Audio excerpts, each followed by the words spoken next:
যেটা কি বলছে এটা? গোবর। গোবর।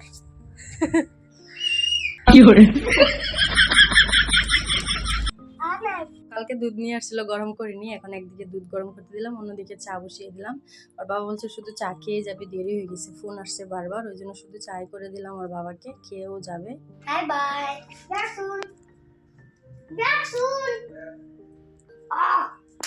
বাবুর 2 দিন থেকে শরীর খারাপ, ওই জন্য ভাবলাম আজকে একটু তেল গরম করে মালিশ করে দেই না বাবা, দিয়ে চান করবে, দিয়ে আমরা যাবো ঘুরতে। কই যাবো বলে দাও তো? বেবি দেখতে যাবো না? হ্যাঁ, এরকম করে শুয়ে থাকা।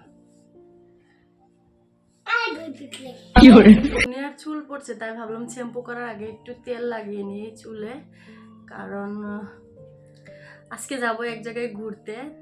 তো ওইখানে তো 2-3 দিন থাকবোই, তো তার আগে ভাবলাম হেয়ার কেয়ার করে নিই একটু। তো তার জন্য তেল ছেল লাগালাম ভালো করে, দিয়ে শ্যাম্পু করব 2-3 ঘন্টা পর। এখন আমি ঘরের বাকি কাজগুলো করে নেই। এই ব্লাউজের হাতটা খুলবো ভাবছি, উস্তাদি করে দেখি কীরকম সেলাই করা আছে কিনা ভিতরে। আমি এটা খুলে তারপরে ভাবছি অন্য শাড়ির সাথে ইউজ করব। এই শাড়িটা তো সবসময় পরাই যায় না, অর্গানজার শাড়ি সামলানো যায় না। এটা দেখি কেটে দেখি কতটুকু কি আসছে।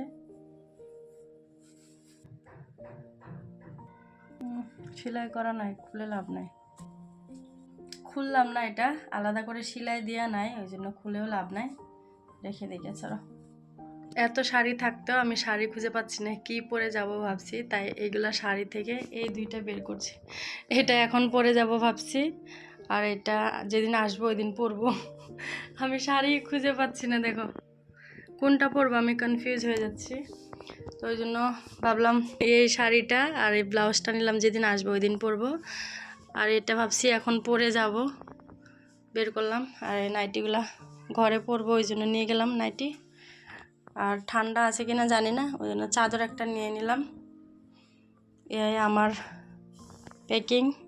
তোমার কাপড়েতে দেখছি ব্যাগ ভর্তি হয়ে যাবে, দেখো তো এত কাপড় নিয়ে কি করবা? আর ঠান্ডা না, এখন বেশি করে আর কাপড় না নিলে হবে না। না, গুয়াহাটিতে তো এত ঠান্ডা নাই, গ্রামের দিকে ঠান্ডা আছে বলে দিদি বলছে বাবুর ঠান্ডার কাপড় নিয়ে আসবি। তো ওই জন্য বাবুর জন্য কাপড় ভরালাম। বাবুর কাপড়ে ব্যাগ ভর্তি, দেখো আমার তো কয়টা, 2টা নাইটি মাত্র 3টা, তো ওর কাপড়েই পুরো ব্যাগ ভর্তি।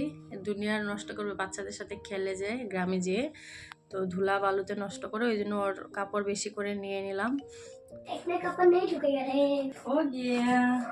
এই তো 2 দিনের জন্য যাচ্ছি ঘুরতে, ব্যাগ ভর্তি কাপড়। বেবির কাপড়গুলো পরে রাখলাম যে।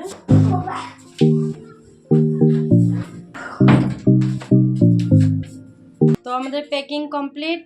এবার যেগুলো পরবো ওইগুলো বাইরে রাখছি, খালি সব প্যাকিং সেকিং করে রেডি। এখন কাপড় ধুলাম, ধুয়ে চান করব, আমি বাবুকে চান করাবো, তারপরে রেডি হয়ে বেরোবো। রান্না বান্না হয়ে গেছে, ওর বাবা তো থাকবে, ওই জন্য রান্না করে নিলাম। বাবুকে এখন চান করাবো, দিয়ে আমি চান করব। চান টান করে খেয়ে দিয়ে একবারে বেরোবো, আস্তে আস্তে যেতে থাকবো। আর বাবা যাবে না, আমি আর বাবুই যাব। তো ওই জন্য ভাবলাম আস্তে আস্তে যেতে থাকি, কাছেই তো, বেশি দূরেও না। ওই জন্য সব রেডি করে কাপড় চাপড় ধুয়ে তারপরে গেলাম।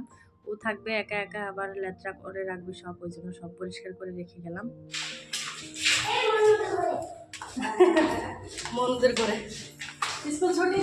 এত তাড়াতাড়ি করে বেরিয়েছি, দেখো তোমাদেরকে ইন্ট্রোটাই দিতে পারবো না। শাড়িটা কেমন লাগছে জানাবে। ওর বাবা বলছে আমি খানাপাড়ায় রেখে আসি তোমাদেরকে, খানাপাড়া থেকে বাসে উঠিয়ে দিবে, ওর বাবা দিয়ে যাবে। আমরা খানাপাড়ায় নামছি, আর আমার ব্যাগ নিয়ে টানাটানি, আমার ব্যাগ লয়ে আগে গিয়েছে, দেখো গাইস। গাড়িতে উঠলাম, আমি 5 বছর পর এরকম বাসে করে ট্রাভেল করছি। জাস্ট এসে বাসে বসলাম, দেখো বাবু, বাবা হাই করে দাও। দেখো গ্রামের পরিবেশটা কত সুন্দর লাগছে না, এটা জাগি রোড পেয়ে গেছি। তো গাইস আমরা বাসে থেকে নেমে অটোতে উঠলাম। এই যে বাবু বলছে কিছু খাবে, তো ওকে কিছু কিনে, কি খাবা বলো?